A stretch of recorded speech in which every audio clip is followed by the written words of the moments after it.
All right, hey folks, we're back into it. These players couldn't wait to get into the action here. So we're starting this thing off. This is not Cleopatra versus Game of the Card. This is actually Nameless versus Anarchy in losers semifinals in the East Coast bracket. I am Laird. I'm joined by my good friends Dara and Uval here in a TriCast. Ahoy! Yeah, hello. I'm excited to get back into it. I'm excited to see a little Anarchy gameplay. Anarchy, definitely like the biggest name that I've recognized between like both like East and West Coast. Knocked down a losing side by Sassy Flygon, and now they're going up against Nameless the Migano. Ubo, how you feeling? I feel like FD is such a misnomer in a matchup like this. Like, you think, okay, Hyper Zoner, especially with the loadout that Nameless seems to be using with the grenade launch neutral beat as opposed to the charge shot, you want to cover space and you want to force your opponent to interact with a lot of your projectiles, missiles, grenade launch, all that stuff forward air. But Greninja on FD is just so seamless at catching landings, and his jump height makes it very difficult to pin down. Great angle on that. That is a slippery frog. He is difficult to catch in any context, especially for somebody like Migano who's not particularly fast. It takes a lot of meticulous spacing, or grenades at the ledge, which Anarchy now has to deal with the full wrath of Wi-Fi as Nameless takes that new stock off. Those grenades are so potent at the ledge for a number of reasons, Dara. Number one, they cover like pretty much every option. You can use them from a distance, so much so that it catches get-up attack, it catches neutral get-up, it catches roll, it catches everything, it's spammable. And on top of everything, if you just want to hang at the ledge, the explosion is so big that it'll hit below the ledge, and on top of that, sometimes the grenade will just roll off and hit you anyway, and then you have to force attack. It is crazy. It is really, really hard to work around on a number of occasions. Not to mention, if you hold shield throughout any of those grenade while taking the grenade hit, that just guarantees a grab. Very cool. Yeah, plus enough on shield that Migano can say, hey, you blocked my projectile. That's funny, buddy, because that's exactly what I've been looking for this whole time. And I've got to say, Anarchy is struggling. Anarchy is struggling to make it back to the stage. These grenades have been a menace. Yeah, and you know, Greninja kind of doesn't have very good options in disadvantage. I mean, obviously they have exceptional movement, really, really good landing option in that neutral air. But like at the ledge, they don't have a lot of options that allow them to get up easily. They have mix-ups with that hydro pump there, but as you can see, Nameless has clearly caught on to that at this point and is making it really difficult to make it work. But hey, a nice drag down into jab lock combo is going to put some damage on the board. Oh yeah. And that's where all the gas has to be for Anarchy, right? Like, you have to catch a landing, something like a dash attack, looking for one there, but the deceptively low-hitting up smash hitbox on both sides of Mii up smash makes it not only an amazing out-of-shield option, also an amazing cross-up option at frame 9 too. That's just crazy. Ooh. Missing the down tilt up smash, that sucks. Okay, really? Now just trying to go in. Look through this opening here. Anarchy, please! Anarchy wants the stock so bad. Those down tilt up smashes. Boy, oh boy, they are definitely not connecting here. And, oh my god. That substitute doll actually ended up taking that shuriken. That is not a very common interaction that you see happening. And Anarchy, genuinely no incentive to really switch up the game plan here. Anarchy, when on the stage, knows how to get in on those grenades, but as soon as Nameless has stage control, Anarchy struggles to make it back onto stage fast enough. Oh, and I love that early uppie from Nameless there, too. Anarchy was trying to go for the kill there, the dagger, that would have been that shadow sneak. Most players who are ever getting comboed off stage and don't have really good movement options that don't put them in special fall generally don't like to use any of their options there. But instead, Nameless was like, oh, I know the side B's coming. I need to get out of here. And I know my opponent's going to be committed to those frames. Really good execution on the uppie to get back to stage. This could be a punish. Not able to get the dash attack in on the ledge before they grab ledge, but they caught on the ledge hang. Where you want to be. Look at how much space the Anarchy is providing, utilizing that extra range of movement, as you were mentioning earlier, both of you, in fact. The speed at which Greninja plays is so quick that you can give Nameless the ability to think that he has space to work with to perhaps charge a projectile and then punish on the startup. Super nice stuff from Anarchy. Yeah, I feel like really when Anarchy was able to get like his feet planted onto the stage, that's when we saw Anarchy be able to do good ninja things, which is constantly jump on your shield with neutral across you up with dash attack, and just be in your in your face, pressing all sorts of funny little tilts. The reason that Nameless was able to get as much mileage as they did was a lot of that was in the edge guarding, a lot of that was in the ledge trapping, a lot of that was like, oh, you're Greninja. You know, Greninja has a lot of mix-ups when it comes to coming back onto stage. You have Shadow Sneak, you have Up B, you have the ability to stall with Shuriken, and you have a phenomenal double jump. But the issue is, Greninja does not come back onto the stage fast. All of his options require just a little bit of time, plenty of time for me Gunner to say, aha, it's down B time, baby, it's neutral B time, and just set stuff up. Right, but then again, what Greninja really doesn't struggle to do, they have some really good combos. Obviously, they have drag down shenanigans, they have up tilt into up air, and a bunch of stuff like that.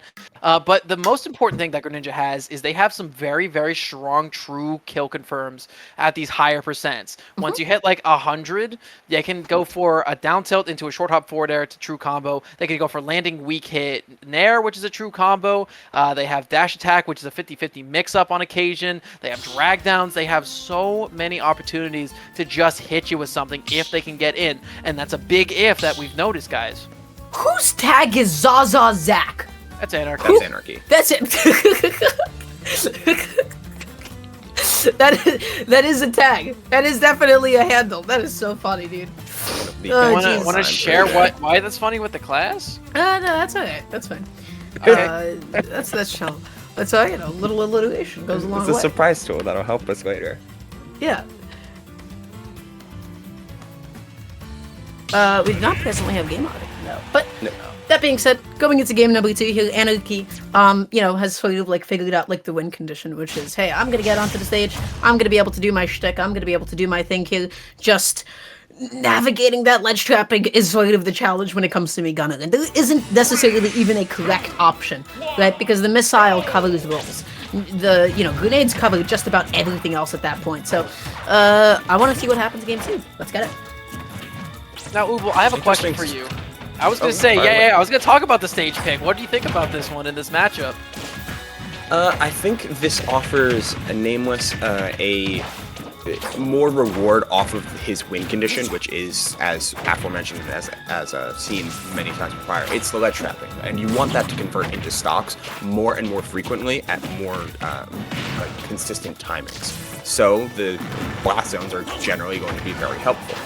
However, you are giving Anarchy the means to avoid the ledge trap entirely more frequently by accelerating himself to these platforms instead of pivoting over to the ledge. I was gonna say, you have one more option. You have one more place that you can go that is completely grenade free. So overall, this is actually a pretty good matchup, or a stage for Anarchy, especially when he can take off stocks with that back heel so early off that side as well. Nameless, trying to get that juggle going, not able to find it, and now it is time to go into Greninja blending. Air dodge, that's okay. Greninja whiffed it, can still dash attack to cover you on your descent downwards. 52% and counting. Nameless has been stuck in disadvantage. And against players like Anarchy, you really gotta mind your defensive habits. Throwing out a projectile like that is great. It covers space. You throw out a hitbox that your opponent needs to contend with. Here's the problem, though. You're in a lot of startup and end lag on those grenades. And in the air, you are completely at the mercy of that Shadow Sneak. I want to really point out the fact that Anarchy has sped up the entire tempo of this game, not only from a clock perspective, because we're 3 stocks to 1 with barely 2 minutes gone by, but also from an option select standpoint. Anarchy is choosing when to strike, when to get off ledge, when to hop on or off platforms instantaneously. And it's really, really poking at the fact that Nameless just doesn't have the time to set up and is constantly picking much more panic or like reactionary options rather than getting time to set up. Yeah, I love the fact that you pointed it out. Anarchy is playing fast. Anarchy is getting a Nameless's face. Anarchy understands their own position so well, and Nameless is now struggling to get Anarchy off of her right. But look, I mean, look at the amount of times that Anarchy is just putting Nameless into a potential kill situation. Oh, silly. The little bounce off of the ledge to the platform, sorry. That was like cute. That was like a cute idea. Anarchy tried to do a little something funny, you know? A little nuanced bit of movement tech that you don't see too often, but it worked out very well for Anarchy to get back on stage. If there's ever a player base that loves impractical movement tech, it's definitely Greninja plays so much Hydro Pump stuff on Twitter and yet so little of it is used. Right. And look, they did it again there. Oh, but it put them in the perfect position to jump into that up smash. Something impractical, something movement tech. I'm schmooving, and then he immediately gets up smashed. The reality is, though, that Anarchy is still, like, you know, fairly in control of this game. Able to get the neutral into the foiler as well. Nameless was able to take Anarchy down to the last stock thing, but now it is convincingly up 2-0 in Anarchy's favor. Ubo, I'm gonna toss this question to you. Oh boy, I'm getting all the questions today. Yeah. You're the one that's going to answer all the difficult ones for us, buddy. Oh boy. What is something that Nameless can do a little differently, or what is something that Anarchy is really taking advantage of?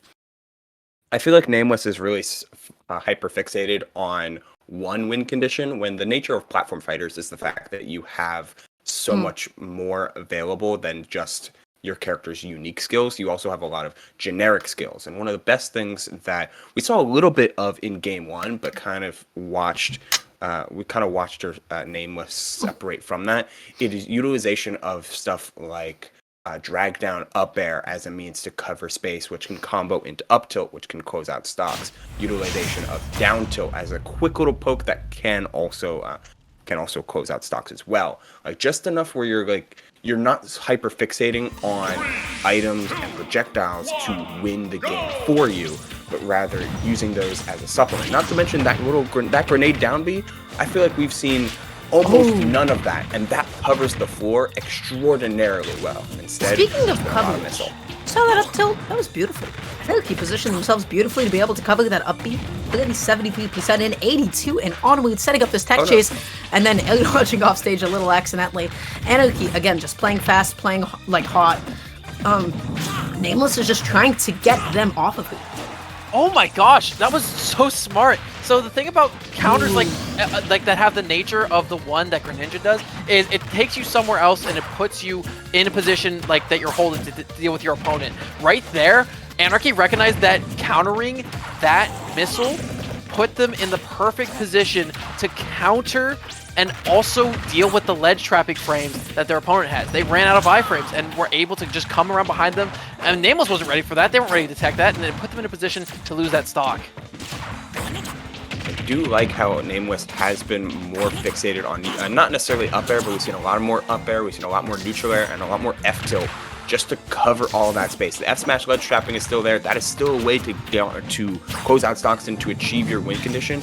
But if you're expecting Anarchy to constantly be on approach in consistently speedy fashions, keep away.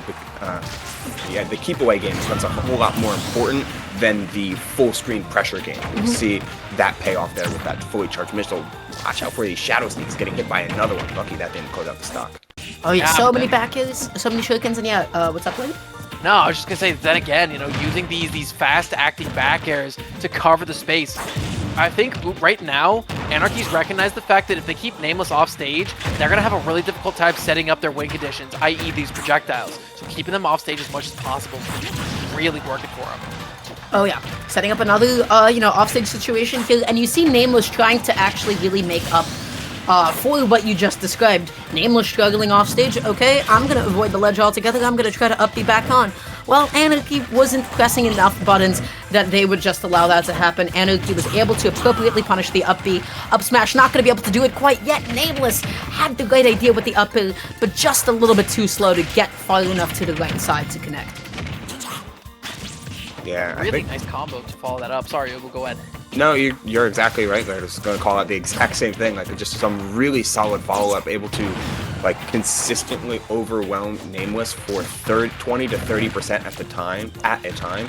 And against zoners, that's the name of the game plan. They're going to constantly be chipping at you with things like forward smash missiles, grenades, down Bs, all this good stuff. But if you can win neutral for 20%, then disengage, or win neutral for 2-3 hits and then disengage, that's winning the long game and winning the short game, as we see that air dodge get covered by yet another up smash. Anarchy looking really, really solid to close out this game very soon. Oh, but what a nasty hitbox of neutral there. Nameless, though, a little tragic. Missed the punish on the whip counter. allowed Anarchy, excuse me, to get back onto the stage and connecting that floater to be able to win not only that game, but that set in a convincing 3-0 fashion. That's going to be Anarchy moving on to losers final side. Nameless, that is the end of her tournament run here, as she is completely knocked out of the event.